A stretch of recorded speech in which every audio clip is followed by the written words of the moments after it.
مساء الخير. النهارده معانا بيرجو. رحب بيه. ايه يا ابو حميد عامل ايه؟ زي الفل، انت الاخبار؟ ان انا رسمي اللي هو ايه يا ابو حميد عامل ايه كده. ماشي. بص، هنبدأ كده على طول. آه كبيرجو، كبدايتك كانت عامله ازاي؟ حلو أو- قوي. انا بدايتي بدايتي من زمان فشخ بقى. بص بقى، عارف انت ايام الفاينز؟ اه 2013 كده. 2013 اه بالظبط. انا بقى من الفاينز دي، يعني لما كنت بشوف ان كان في شريف فايد زمان بيعمل فاينز، فانا كنت طفل كده معايا حته موبايل اس 1، بس كان ساعتها فلاج شيب ده الموبايل ده. فرحت ايه، نزلت فاين. كان ليا ابن يعني قريب. الموبايل نفسه اللي هو كان على شكل صابونة كده. ايوه هو ده، هو الفن ده. ده كان اول اندرويد بقى ما ابتدى ينتشر وكده. عامل بقى ايه فاين زيهم، اللي هو الفرق ما بين مش عارف ايه بره مصر وجوه مصر والحاجات دي. وكان غالبا انا وامي وابويا واخويا اللي بنشوفها يعني. امم بس قعدت بقى من 2013 لحد 2017 او 16 بهبل بقى على ايه السوشيال ميديا عموما، بنزل فيديوز. بس انا بحب اعمل كده يعني، فاهم؟ هي مش هبل يعني، انا بحب اعمل الكلام ده. اهم حاجة بنحب الحاجة اللي بنعملها. اه يعني كان في باشن في الحاجه، انت عندك شغف ان انت تصور فيديو لمين ما تعرفش، بس انا عايز اصور فيديو. بالظبط. لحد بقى ما ايه، ما عرفت مهاب شادي. انا عارف مهاب شادي في الفتره دي اصلا برضه، امم بس قبله كانت في 2016 يعني، قبله شخصيا احنا كنا اصحاب سوشيال ميديا. اه، ما لسه كنت اقول لك ان هو كان بادئ في 2016 كده. بالظبط. فرحنا احنا ايه، اكتشفنا كيمياء غريبه فينا، بنضحك على اي شيء. ممكن نعمل كونتنت من اي حاجه، ممكن يعني واحنا باصين على الرصيف كده نعمل كونتنت عليه. ن- بس فمن هنا بقى ايه، جه محتوى الرياكت كنا بنشوفه بره. في كذا حد كده من بره مصر كده، بس مش فاكر اسامي. اللي معلق معايا هو بيدي باي وكودي كو. بس بيدي باي، ميم ريفيو كده، ما كانش اه بيقطع فيديوهات باين. هي دي. ما هي فكره الرياكت من، احنا واخدين بس فكره الاو بي اس ان انت تصور. فهمت. اه بالظبط. بس يا سيدي، اخدنا الايه اللي هو ايه ده، واحنا ممكن نبص على الشاشه والشاشه تتسجل، وايه ده، طب ما تيجي نشوف. فهنا بقى رحنا خدنا، انا بقى خدت سكه الرياكت، نزلت اول فيديو كان في 2000. بيشجعك لليوتيوب يعني وكده؟ ايه. ده اللي خلاك تشجع لليوتيوب؟ اه يعني هنا كان اول فيديو انزله على اليوتيوب بقى، كان في 2018. كنت عامله جميل. على لسه على إيه علي. اللي خلاك تكمل؟ انا كان في يعني في دماغي ان انا لو جبت 1000 فيوز ده الهدف. بس فرحت مودي فيديو كده رياكت. كان عندي ساعتها كام سبسكرايب؟ كان عندي 50 سبسكرايب او 70 سبسكرايب، صحابي يعني. اللي هو بخش على الفيسبوك بتاعي، بليز سبسكرايب ذيس شانل ومش عارف ايه، وهوزع عجوه بقرص عليكم وبتاع، بس اعملوا لي سبسكرايب. فجالي صحابي اللي هم 70 واحد، ونزلت بقى فيديو رياكت. اول فيديو رياكت عندي على القناه كان على علي غزلان واحمد حسن. ده اللي رفع معاك ولا ايه؟ اه احمد حسن بالذات لان هو كان ترند الفتره دي. ده جاب كام فيو ده وقتها؟ لا ده جاب 12000 فيو ده. ده كانت طفرة في القناة بقى. طفره في اليوتيوب يا ابني، انت كنت في مصر، ان انت تجيب 5000 فيو دي كانت صعبه. وقتها ده في 2016. كان في 2016. سامعني؟ سامعك بس يعني وديت الفيديو ده لقيته جاب 12000 فيو، وببص على السبسكرايبرز لقيتهم 5000. اللي هو ايه ده، في ايه؟ اتاري بقى هنا اكتشفت اللي هو انت لما تكتب اسم احمد حسن، اسم اي حد انفلونسر على الفيديو، هنا عرفت الكليك بيت بقى. ليك تشوف اغلب اليوتيوبرز بعدين بقى. اه ما اللي اكتشفتها بقى اللي هم كان الخليج فاهم الكلام ده بقى زمان، انا ما كنتش فاهم يعني ايه بقى ايه ما في اليوتيوب. مصر ما كانش فيه كتير كده. اه بالظبط. فعرفت بقى الكليك بيت بتيجي ازاي، وان انا لو كتبت اسم مين، مع ان الفيديو حرفيا ما كنتش حاطه الهدف ان انا كليك بيت، او ان انا انزله عشان اتشهر ومش عارف ايه. انا كنت عامله ان انا بشارك الناس، بس ايه الالم اللي بحسه لما بتفرج على كونتنت معين. فاهمك اه. اللي هو بس اللي هو اه بتراكت عليه يعني وكده، وتشوف وتشوف المهم ردة فعلك يعني. من بالظبط. حاجة سيئة، حاجة كرنج بمعنى صح. لانه فيديوهاتهم دايما بيطلعوا لك صاحبهم كان دايما معاك رامي هجرس بيطلعه يا اما معاق، يا اما ما بيشوفش، يا اما أيوة. لازم يشوهه، وفي الاخر يقول لك ايه كما تدين تدان. بس اه والله يعني كان هجمة آخر في أي فيديو. اي حكمة اخر فيديو. وفي كان معاه واحد تاني اسمه نادر الكوميلي، كان برضه يعمل نفس الفكرة، بس هو بقى اللي كان بيشوه نفسه. مرة يطلع لك ممكن يطلع لك مثلا باربع رجول مثلا، وواحد بيتنمر عليه جدا، واحد اتوجد كده عشان يتنمر عليه النهارده، اللي هو صاحي من النوم انا هروح لنادر الكوميلي اتنمر عليه. وفي الاخر يحط لك آية قرآنية ملهاش علاقة باللي هو ايه قاله في الفيديو، عشان يأثر في الناس بشكل يعني رخيص قوي مبتذل، فاهم. فكنت بعمل ايه فيديو اللي هو بفهم الناس اللي هو يا جدعان هو انتم ما تتعاطفوش مع الحاجات دي، هم عايزين فيوز، عايزين فلوس، عايزين كل حاجه. كان ساعتها الفيديوهات دي عاملة زي كلمة الله، لو كتبتهاش في الكومنت انت حمار. اه يا رب تتزحلق في الحمام، فاهم. حرفيا. اه يعني كانت الفيديوهات دي كانت الناس فعلا بتتعاطف معاها، اللي هو الناس مش فاهمه ان هم مبتذلين قوي، واللي هو لا مش عارف كانوا بيحطوا موسيقى حزينه اللي هو انت هتتاثر عافيه والله. كانت ترند وقتها، فاكرها كانت اللي هي بتاعت خوستيكو ومش عارف ايه، كانوا يحطوا الأغنية دي. لاي لاي لاي لاي اه. اه. انت اكتب موسيقى تركي حزينه على اليوتيوب هتلاقيها. اتشهرت بسببهم. اه والله موسيقى تركي حزينه، اكتب كده هتلاقي الموسيقى بتاعت نادر الكوميدي. هي مكتوبه اصلا على يوتيوب موسيقى تركي حزين. فبس فالفيديو فايرال بقى من هنا. بس يا سيدي ولحد يومنا ده خططت بقى، عملت بلان اللي هو الواحد يعمل ايه ويتكلم ازاي، وازاي الواحد بقى كان في برضه فتره جت عليا كده ابتدى الموضوع يبان مشاكل شخصيه. يعني انا كنت ابتديت وانا برياكت على كونتنت غصب عني اروح واخد الشخص.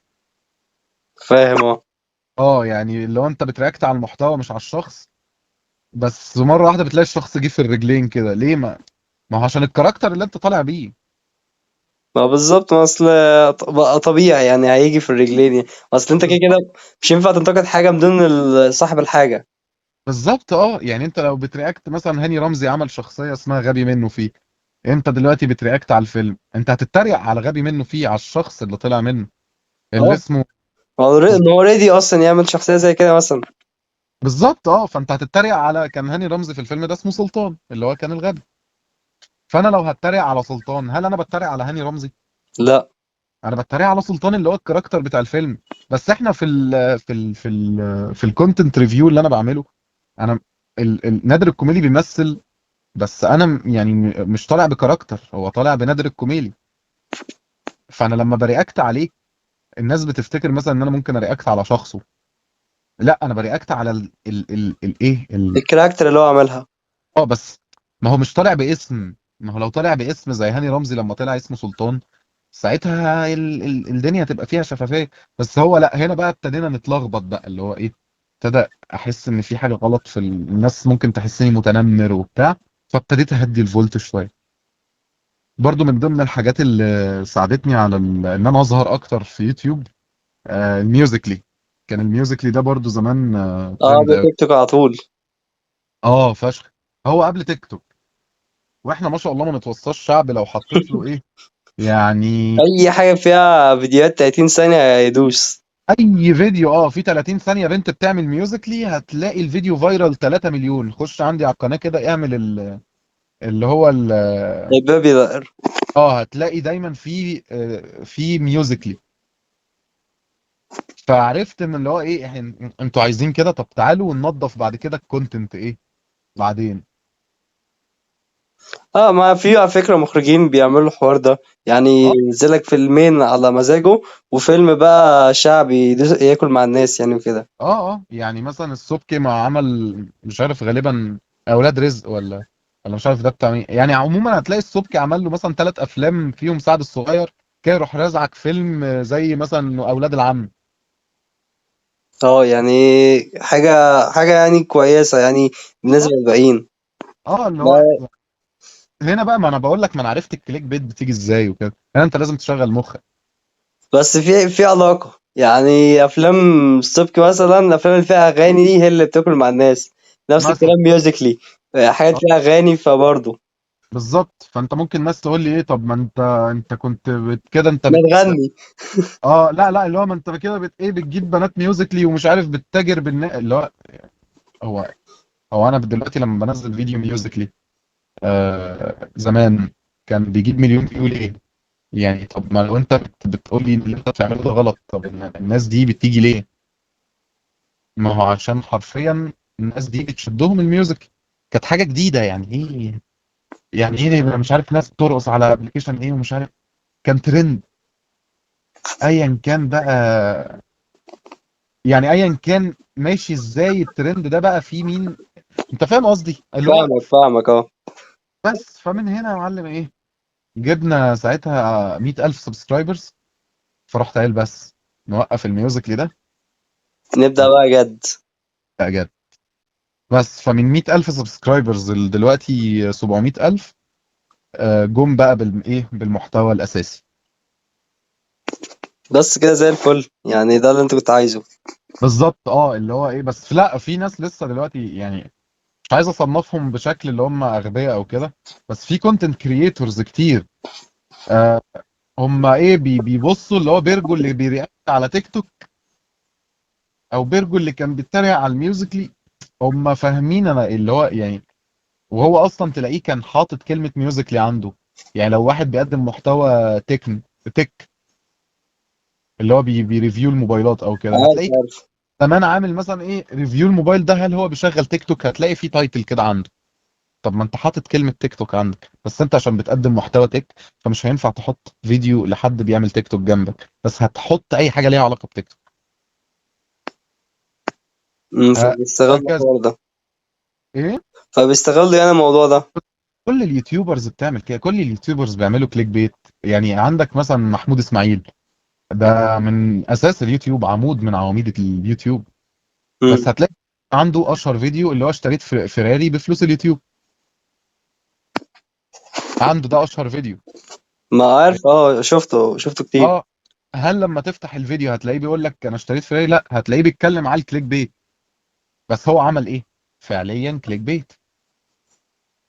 كل واحد بقى بطريقته، كل واحد بيعمل كليك بيت بطريقته. المهم ان انت ازاي تجيب بدماغك السبسكرايبرز وتجيب الفيوز. هل بعد كده الناس دي بتمشي؟ لو مشي يبقى انت كده ايه، شخص فشلت في المهمة دي. اما لما بيكملوا معاك، يعني انا دلوقتي مثلا بقالي 5 سنين، يبقى انت كده عرفت تجيب الناس، بالتالي حبوا المحتوى اللي انت بتعمله. بالظبط فاهمك. ما كده عندك ناس كده كتير وصلت جدا اللي انت عايزه. كونتنت كريتورز استغلوا كليك بيت وعملوا. انا ما جربتش اعمل الكليك بيت ده، بس انا لقيت ان في زمان كان ميوزيكلي ترند فوديته. جاب الناس، بعد كده حبوا المحتوى بعد كده الاصلي بتاعي. بس جبت الجمهور اللي انت عايزه خلاص. ايه تاني؟ بس فوصلنا ده الكلام ده كان في 2018. بس من اول بقى 2020 لحد من اول 2019 لحد دلوقتي الكونتنت بتاعنا ماشي بتوبيك بقى معين. مره بتكلم على الجيت ريدي ويز مي، منشنات التيك توك بقى عندي تمام، اللي هو مش، وانا مانع كمان ان حد يعمل لي منشن على حاجات فيها رقص او كده من فتره كبيره، يعني بقالي كتير، لان دي ذنوب برضو الواحد بياخدها وكده. فمن هنا برضو الواحد ابتدى ايه يحب الكونتنت بتاعه اكتر. ابتدى ان الناس تعمل لي منشنز على حاجات هم عايزيني ارياكت عليهم.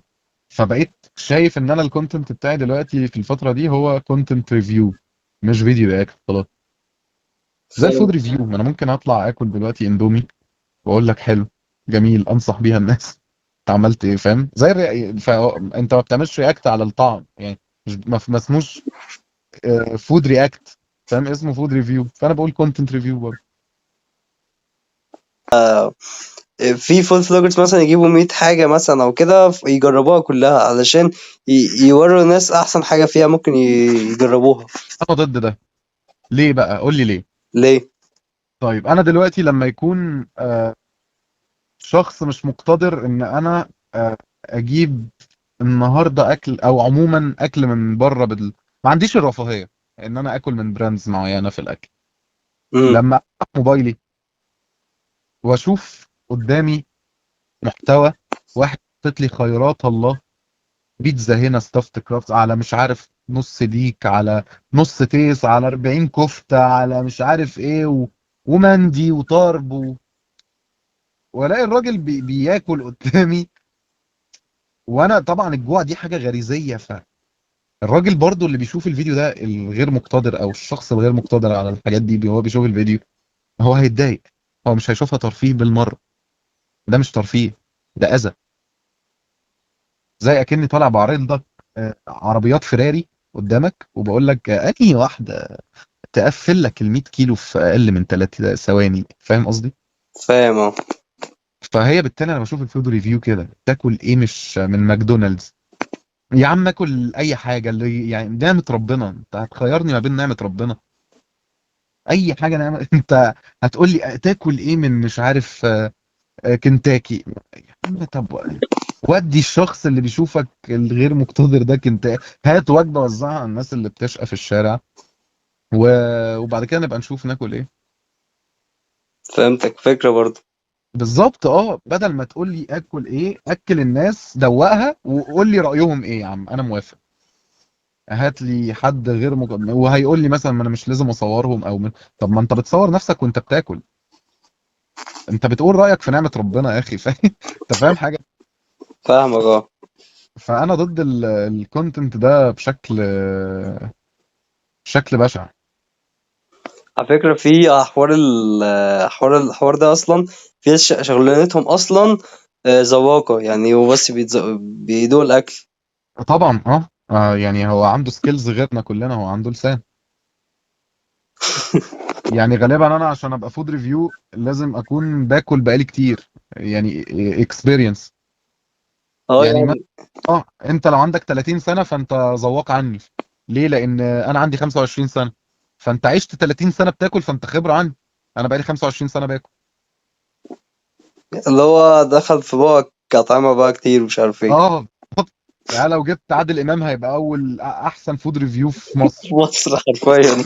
هو اكبر واحد في مصر دلوقتي، ربنا يديله الصحة يعني. يا رب. اه نديله الصحة احنا كمان. بحس ان هو يعني مفيش سكيلز معينة تخليك فود ريفيو، يعني حد بتقدم فود ريفيو.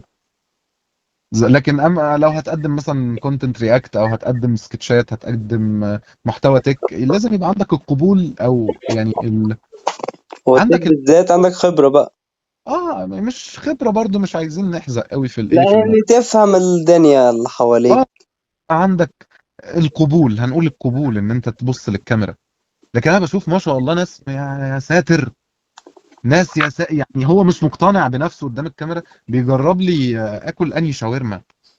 يا عم كل خير ربنا كويس. انت ناقصه ملح، انا ما بحبش الملح. فانت لما تقول لي ناقصه ملح، انا هوزنها ازاي دلوقتي؟ طب انت ناقصه ملح بالنسبه لك، هل انت بتحب الملح ولا ما بتحبوش؟ انا لو بحب الملح وقال لي ناقصه ملح، طب ما انا جابها ولا لا؟ يقول لك السبايسي هنا مش اللي هو قوي. جوسي. لا لا جوسي. طب انا مش عارف. انا ما يعني ايه ماشي جوسي حلو. يقول لك التتبيله قويه.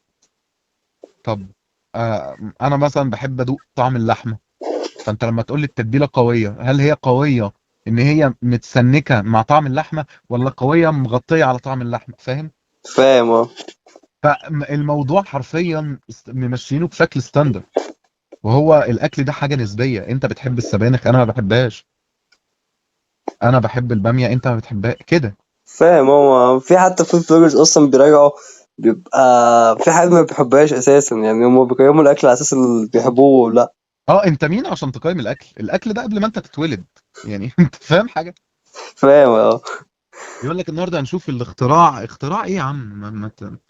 وليه التلبك؟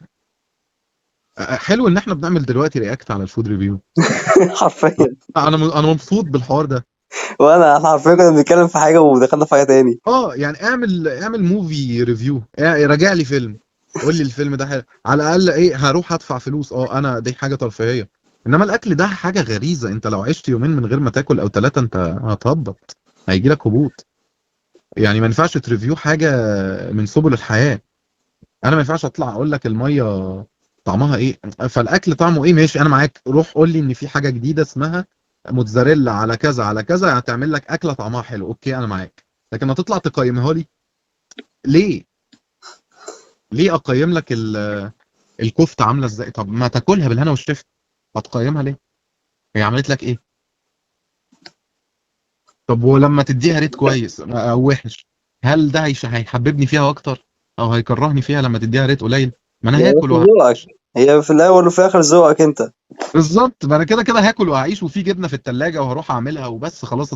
بصيت عليك جوعتني يا مبسوط خلاص، جبنه. فانا ضد الفود ريفيو بشكل قاطع يعني. بس ممكن اعمله لو هاكل ببلاش. يعني انا عملت على فكره، عندي على انستجرام صح، مع ابن علاء الدين، عملت معاه فود ريفيو، بس انا ما قلتش حاجه، انا رحت اكل فاهم. اه فاهم، اللي هو ما علقتش يعني، ما قلتش ما قيمتش يعني. حرفيا ما فتحتش بقي. كل اللي انا عملته ان انا مسكت الاكل وكلت، وعملت براسي اللي هو كده واو. الاكل كان حلو جميل. بس. اقيم ايه طيب؟ اقيم ليه؟ ما انا كنت جعان يا عم من اي حاجه حلوه، المهم ناكل يعني. لا بس يعني انا ممكن اتفرج على الحاجات دي بشكل مثلا اللي هو ايه، آه، كاريزي كده، اللي هو انا ممكن عايز اشوف حد بياكل كفته. زي عارف الاي اس ام ار لما تسمع صوت اكل، ده اه ممكن. فاهم الحوار ده. اه عارف اللي هو ناس، عارف الناس اللي بتسمع، بتحب تسمع اصوات زرار الكيبورد.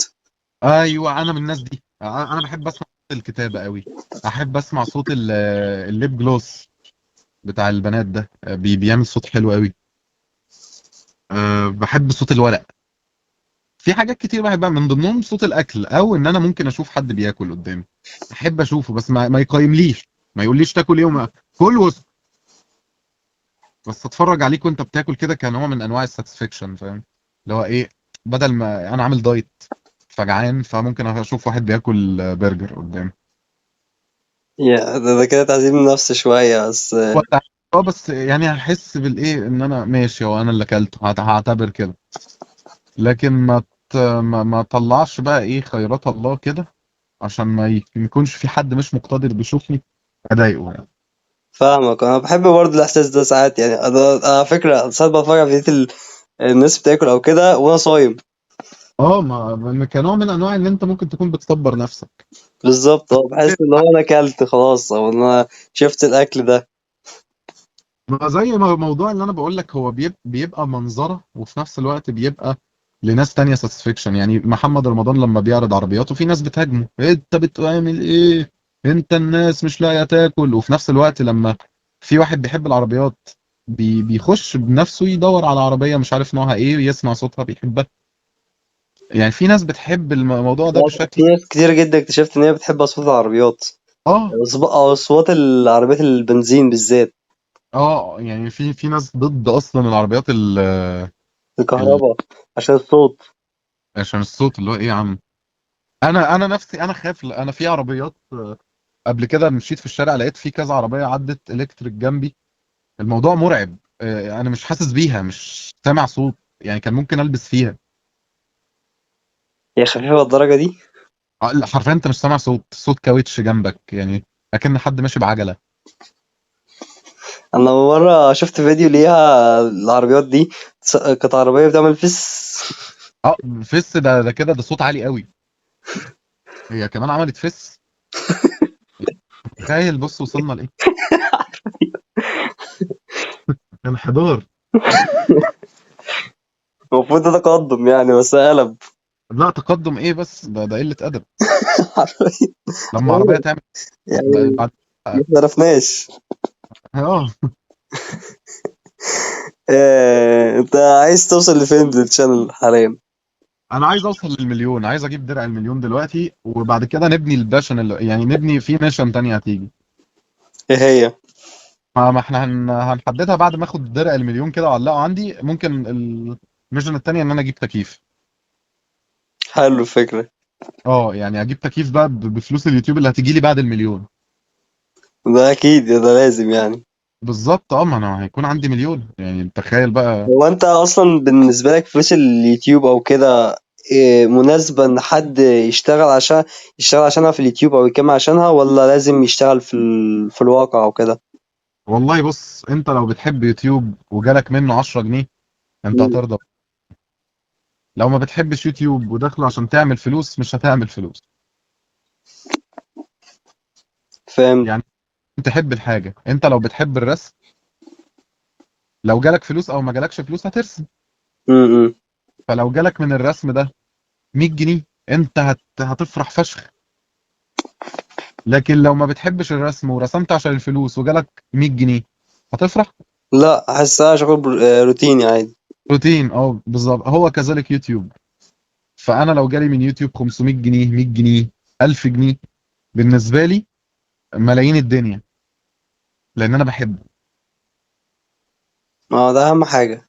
بالظبط اه. فهو من ناحيه بيجيب فلوس على حسب انت بتحبه ولا لا. ما انا لو ما بحبوش اقول لك ما بيجيبش فلوس، لو انا باخد منه مثلا مبلغ مش انا مرضي بيه. لكن لو انا بحبه وجالي حرفيا 100 جنيه هقول لك اه بيعمل فلوس. تمام، فهمت الفكرة. بس لكن هو ما تسمعش بقى من اللي بيقعد يقول لك انا ما هو اليوتيوب ده بيجيب فلوس، اعرف ان هو داخله عشان يعمل فلوس. فهمت. طب بالنسبة لليوتيوبرز او كده اللي انت بتتابعهم او انت حاببهم او كده، مين والله ما يعني انا كله بحبه، انا ما فيش. اكتر حد مثلا اجنبي مثلا او حاجة بتحب تتابعه؟ لا ما بحبش الاجانب. طب ممكن بص. عرب، اكتر حد بتتابعه الفترة دي؟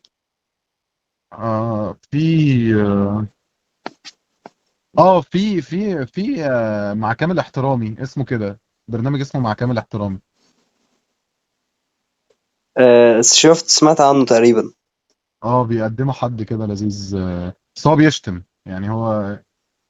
هو بالنسبه لي عادي يعني، بيشتم، انا بالنسبه لي عادي، بس ما انصحش ان ايه ان كونتنت زي ده فايرال بصراحه، عشان هيبقى يعني في يبقى ناس ممكن. مشكلة لو في طفل ولا حاجة سامع. اه طفل، ويعني برضه بيبقى فيه حاجات يعني ضد الفيمينست شويه غالبا. اه يعني فاهم، هي حاجات حساسه شويه. بس طبعا انا ما بضحكش عشان ما تكنسلش ولا حاجه. لا لا لا، عادي عادي. اه الحاجات دي طبعا بتضايقني، لا بتضايق. بس بضحك في الحاجات التانية يعني اللي هي ملهاش يعني الحمد لله لا لا، الحمد لله. البودكاست ده بص، خد راحتك فيه يعني، دوس براحتك. اخد رأي مش هتكنسل عندك يعني. لا كنسل ايه يا عم، انا ممكن انزل حلقة زي ما هي حرفيا. طب الحمد لله. بالتوفيق. لا يا عم لا، ده لا مش هو درجات يعني بشيل الحاجات دي يعني، بس عادي دوس براحتك. مش انا بس هو البرنامج ده اللي انا بحبه. لكن بحب يعني انا بتفرج على كل الناس، وبتفرج على الفود ريفيو بس بقعد اتريق عليه يعني. طب بالنسبة حوار بدايتك مع الشلة، مع أحمد نجم ومع إياد ومع مهاب، كانت بدأت ازاي أو كده، أو بدأت تعمل فيديوهات امتى أو كده مع بعض؟ بدأت ازاي؟ والله ده موضوع يعني هو صدفة. بس والله ما فاكر بدأنا ازاي. هي مرة واحدة كده، عارف انت بقى حواليك صحابك تعمل كونتنت، فاتجمعتوا في فيديو، فالناس حبتكوا في الفيديو ده فنتجمع تاني عشان خاطر الناس. هي كده جت كده. فهمت. اصحاب قبل اه، ال... عشان كده. عشان كده تلاقينا مكملين مع بعض بعد سنين كتير، عكس اي شلة بتلاقيهم على التيك توك او عموما يعني. انت فاكر انت الشلة اللي كانت على التيك توك اللي هو كانوا موجودين زمان كده؟ كانت شلة ايجيبت اللي بيقولوا عليهم. اه تقريبا عرفتها. اه فينهم بقى دلوقتي؟ محدش يعرف عنهم حاجة. هو احنا بقى مكملين مع بعض رغم انف الحقيقين. بس والله أجمد شلة على اليوتيوب. اخويا والله. بالنسبة لحوار الكليبات، انت عايز هتبدأ تاني فيها ولا خلاص كده؟ والله بص، هو كان موضوع شغف زمان، اللي هو ما انا ممكن انا كده كده رابر يعني، انا بحب انا بغني راب. بس حتى اليوتيوب. بس خلاص اللي هو الواحد وبيغير رأيه بص، كل واحد فينا بيبقى اه يزهق في حاجة بعد كده يجربها زي منها، خلاص يشوف اللي بعده. اه ممكن انا يعني انا مركز في يوتيوب، بس انا ممكن بكره الصبح تضرب في دماغي ان انا اعمل كليب عادي هعمله. في ايه فيديو جديد او فكرة جديدة انت شغال عليها دلوقتي؟ فكره فيديوهات جديده اسمها كونتنت ريفيو. يعني في فيديو جديد مع مين ولا ايه الدنيا؟ لا هو انا خلصت كولابوريشنز مع كل مصر، انا عملت مع كل اليوتيوبرز غالبا. يعني هات لي اي اسم يوتيوبر هتلاقيني عامل معاه كولاب. محمود اسماعيل. لا هو مش هو محمود اسماعيل مستحيل يعمل فيديو رياكت. لا انا بتكلم على رياكت. فيديو رياكت انت عملته مع كله. فيديو ترفيهي يعني فاهم، هو محمود اسماعيل برضو بيقدم علمي شويه، مش تبع الترفيه. اه هتلاقي يعني في معانا كتير. انت مين اصلا عايز تعمل معاه تاني، اذا كان محتوى عامة تقدم معاه محتوى او حاجة؟ اللي عايز اعمل معاه محتوى حلو. بص هو انا دايما بحب الفيديوهات اللي بعملها مع مهاب. اه الفيديو بتاعتكم جامدة بصراحة، يعني انا اكتر فيديوهات برضه بتضحكني ليك. انا نفسي وانا بمنتج انا ما بحبش اتفرج على فيديو انا فيه، يعني انا ما بحبش اتفرج على فيديوهاتي اصلا. بس الفيديو الوحيد اللي ممكن اشوف نفسي فيه هو بيبقى مع مهاب، اه بيبقى تحس ميكس مختلف. كده. اه كيمياء مستحيل تلاقيها على يوتيوب. يعني انا شفت كمية كولابوريشن على اليوتيوب، بس لا ما حسيتش ان في كيمياء ما بين الناس قد اللي انا بلاقيها في الفيديو ده وانا بمنتجه مثلا. فهمت. اصلا حلو كده كده. اه بتحس انك قاعد معانا فاهم، مش بنقدم، قاعدين على قهوة كده. اه ما و... بياخد راحته جدا اه جدا، وبرضه فوقش برضه بيبقى معايا شغال. اه فوش بتعمل معاه حلقة برضه، يعني لطيف جدا. اه يعني فوقش من ضمن الناس اللي هو ممكن احب اعمل معاهم فيديوهات كتير. بس لو انت عايز يوتيوبر او كده فهو انا شايف مهاب. بس وما تنسوش انبسطت والله ان انا كنت معاك النهارده. وانا كمان والله. ولو اللي بيسمعونا وصلوا معانا لحد هنا يكتبوا عندك في الكومنتات رقم 8 ارجو. يا و جدعان كله يكتب 8 في الكومنت. هو عشان اللي هيكتب 8 ده هعرف ان هو جامد فشخ، يعني لو انت وصلت لحد هنا معقولة. حرفيا. اه ده هيبقى اعجاز، يعني ما حدش وصل عندي اصلا الرقم ده. ما انت لو لقيت في كذا كومنت كاتب 8 اعمل لهم لاف على الكومنت. انا هعمل كده اكيد. مش اتفقنا. اتفقنا تمام. وده برومو كود للي قول له خش له قول له انا تبع كتيبة احمد. احمد وهيديك سعيد بيرجو. هيديك خصم 30% على اي وجبة هتطلبها. يلا يا رجاله اكتبوا 8 في الكومنتات.